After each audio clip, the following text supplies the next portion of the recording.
उस परमेश्वर के लिए अगर आप पूर्णतः समर्पण के साथ 2026 में प्रभु के लिए आगे बढ़ते हैं तो प्रभु का बेशुमार आशीष आपके जीवन में क्या हो रही है, इंतजार कर रही है। हालेलुया। समर्पण नहीं है आपके जीवन में, दो नाव में आप पैर रखे हैं, एक नाव इधर एक नाव, तो क्या होगा? वो समर्पण नहीं है, वो डेडिकेशन नहीं है, वो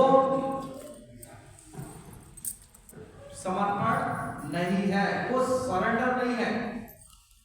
मान लीजिए हम किसी बच्चे का शिशु समर्पण करते हैं, मान लीजिए हम 20 तारीख को उस बेटी अनाया का शिशु समर्पण होने के लिए जा रहा है, हम लोग करने जा रहे हैं, तो क्या करना है उसको? हम लोग को समर्पण यानी प्रभु के हाथ में सौंपना है, प्रभु के हाथ में देंगे। और वो बच्चा कभी छोटा है लेकिन सच्ची समर्पण माता पिता का है। हालेलुया। कि वो बच्चे को वो माता पिता क्या करेंगे? प्रभु की अगुवाई में, प्रभु के अनुग्रह में, प्रभु के वचन में, मसीही परिवेश में उसको क्या करना है? उस बच्चे को तैयार करना है। जैसे हम लोग छोटे छोटे बच्चों को भी क्या कर रहे हैं? सिखा रहे हैं, प्रभु को समर्पण कर दिए कि प्रभु इन बच्चों को आप तैयार करें। कितने लोग आप प्रार्थना करके अपने बच्चों को लाते हैं यहाँ पर कि मेरे बच्चे, मेरी बेटी, मेरा बेटा यहाँ पर आए और प्रभु के लिए क्या करे? वचन को बोए। एक बच्ची यहाँ पर वचन बोल रही थी, मेरे को बहुत पीछे में बैठा था और मैं देख रहा था, बच्ची खड़ी हुई फिर भूल गई, लेकिन वो समर्पित थी कि मुझको वचन बोलना है। हालेलुया। मुझको वचन बोलना है। वो डगमगाई नहीं, घबराई नहीं, डरी नहीं, पीछे नहीं हटी, वो खड़ी रही। वो अपने पारी का फिर से इंतजार करेगी, मुझको वचन बोलना है।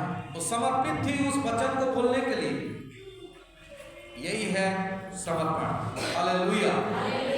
जो करना है, प्रभु के लिए चलना है, समर्पण भाव के साथ, प्रभु से प्रेम करते हुए, अपने जीवन में उसको महिमा देते हुए, समर्पण के साथ जब आप आगे बढ़ते हैं, आप आशीष पाते हैं। उस बच्ची फिर याद करी वचन को, अपने आप को, और फिर वो वचन को क्या करी उसने?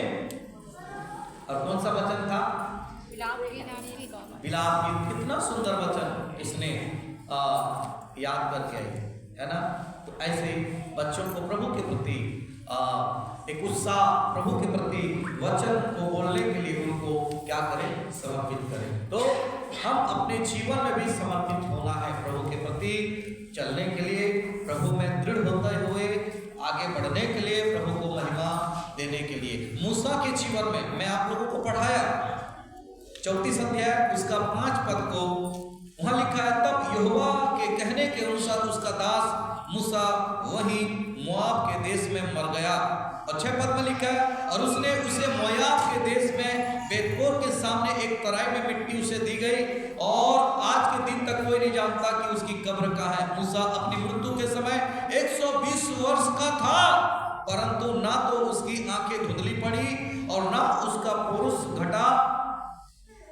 और इस्राएली मोआब के अराबा में मूसा के लिए 30 दिन तक रोते रहे।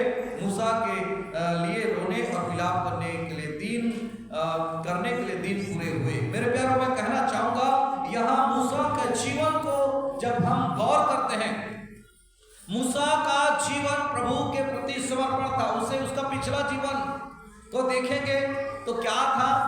पिछला जीवन में वो हकलाता था, मछुआरा है, मूसा मछुआरा था।